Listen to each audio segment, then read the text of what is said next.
A career at Nike Digital means you're working with cutting-edge technology, building the very best experiences, applications, online services to reach consumers all over the world. But what's key is you get to do it within an amazing environment, a great campus, a great group of people to work with, and in the amazing location of Portland. We made the decision to move the family out to Portland, which is a pretty big decision to make, and we've loved it.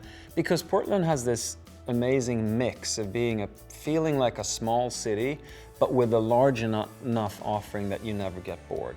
One of the great benefits of working here at Nike has got to be their daycare centers if you have kids, or if you're thinking about having kids in the future, because it's state-of-the-art, it exposes them to opportunities that you can get nowhere else. Coming from the East Coast, Northwest seems to be a much more balanced place to live, and I think the work-life balance here is like no other. I think we're driven and we work hard when we need to work hard, but then when we can take time off, we take time off. You're surrounded by people who have a passion for what they're doing. They're extremely talented at what they're doing. It's competitive, but it's fun. People are so passionate about the end goal here. They're so out for their teammates. They want to make you successful. So being able to really do your very best engineering in an environment where everybody is committed to success is pretty incredible. Nike believes in ideas. So if you're a person who has ideas and you're just looking for ways to make them come alive, there's not a better place in the world. You can move from dream to reality probably faster than any company in the world. When we created the Fuel Band, it was a rough mock-up starting off as a wild idea. What if you could wear something on your wrist that immediately told you how you were doing, how active you were, simply by pressing a button, moving from red to green. And we did that. We imagined it, we created it, and we brought it to market in less than 24 months. We've had a story recently, someone posted, hey, I lost 70 pounds with the Nike Fuel Band this past year. My life has changed so much, and those are the stories that just get you so fired up to do your job every day. It was 2005, and YouTube had just emerged. And I was playing around at the time on MySpace, and I found an embedded video, and I said, this is gonna be amazing. This is a video that plays via Flash, and Flash is in every browser. It's gonna change the way we watch videos. So I hit the comment box, and that comment box on YouTube, somebody responded. His name's Chad Hurley, he was the founder of YouTube. He said, yeah, we should absolutely work together. 2 weeks later, we had a video that was produced around Ronaldinho, and I was in my apartment. I was like, this is the perfect time to do it.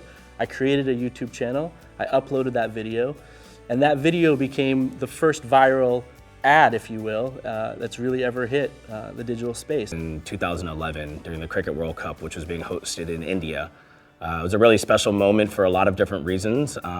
One, it was more on the entrepreneurial side of the company. We had a really small team working on this project, so that Bleed Blue campaign was pretty amazing. And then, of course, I'm of Indian heritage, so just to be able to connect back to my roots in that capacity was pretty powerful.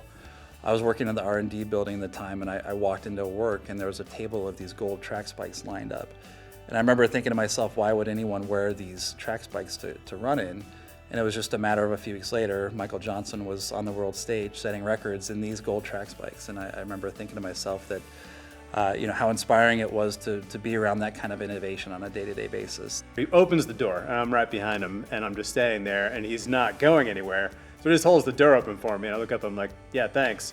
And it's Adrian Peterson. I'm like, wow, cool, Adrian Peterson just held the door open for me, so. I'd been at Nike only 2 months, and I'm sitting in an offsite, and they said there's a special guest who's about to join us, and in comes Michael Jordan. I'd been here 2 months. I didn't know about Michael Jordan my whole life. And I sit there in shock for about 30 seconds, and then turn to someone beside me who'd been at Nike for 30 years, and shook her and said, oh my God, that's Michael Jordan. And she simply turned to me and said, welcome to Nike.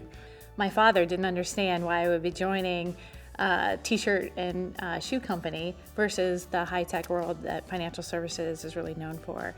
And through the interview process and really through the last 7 years, I've been able to tell that story about just how technical Nike is and what it takes to run a business and a brand at this scope and scale. I don't know if I would have ever thought of Nike specifically as a tech company.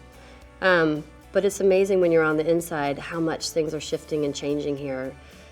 We used to be just about creating products, and now we're about creating products and services. And that combination of doing those things plus bringing in the motivation and the storytelling that really only Nike can do is making for this really powerful cocktail of things that are happening over here that are just kind of lighting this campus on fire. The entire company is really focused on bringing new technologies and services to athletes around the world. We have the largest platform, whether it's the Olympics, World Cup, a full NBA season, to create these products and experiences that get used by real athletes every single day. You don't get that experience anywhere else.